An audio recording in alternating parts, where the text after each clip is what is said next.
ध्यान देना है। आज हम बात करेंगे उत्तर वैदिक काल की। उत्तर वैदिक काल, उत्तर वैदिक काल।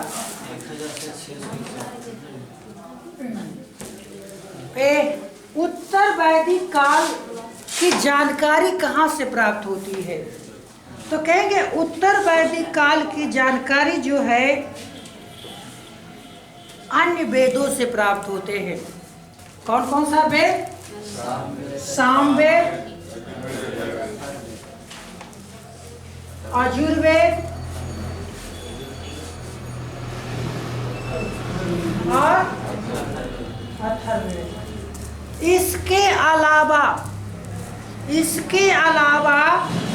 उपनिषद से, आरण्यक से भी आपको उत्तर वैदिक काल की जानकारी मिलती है। इससे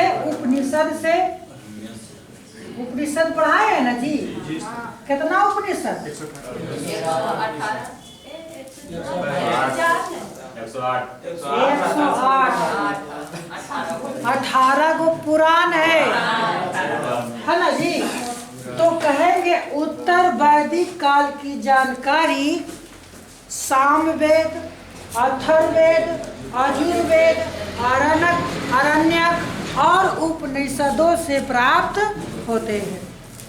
और इसके अनुसार, इन स्रोतों के अनुसार वैदिक काल 1000 ईसा पूर्व से 600 ईसा पूर्व के काल को माना जाता है।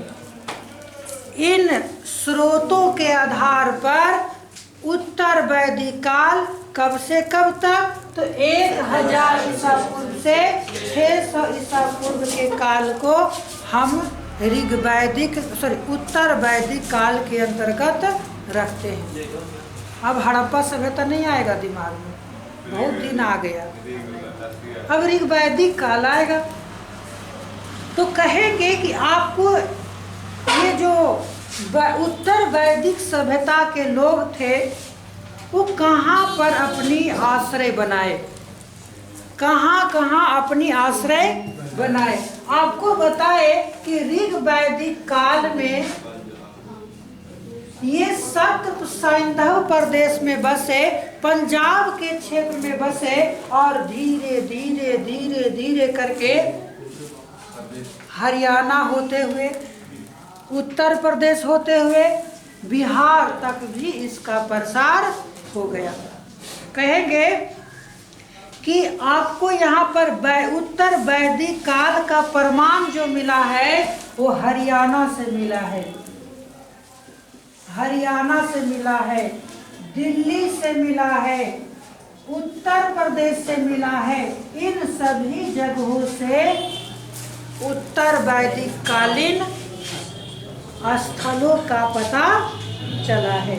और यहाँ पर कहेंगे कि इसी काल में पहली बार 2 राजवंश का नाम आता है।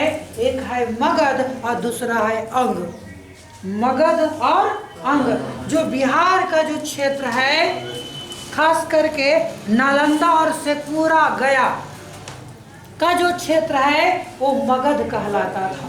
और ये मगध महाजनपद कहलाता था। दूसरा था अंग। भागलपुर का क्षेत्र जो है वो अंग जनपद में पड़ता है। और अंग के राजा कौन था?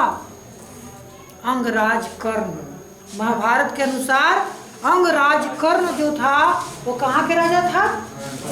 अंग, यानी भागलपुर क्षेत्र के राजा हुआ करता था। तो यहाँ पर देखना है कि ये कहाँ आर्य लोग जो कहाँ बसे, तो आपको ये सप्त सैंधव प्रदेश से धीरे धीरे धीरे यमुना और गंगा नदी के तटीय भागों में बसना शुरू किए। यमुना और गंगा नदी के तटीय भागों में बसना शुरू किए। कौन? उत्तर वैदिक काल के आर्य, या आर्य कहेंगे। ऋग वैदिक काल में आर्य कहाँ बसे?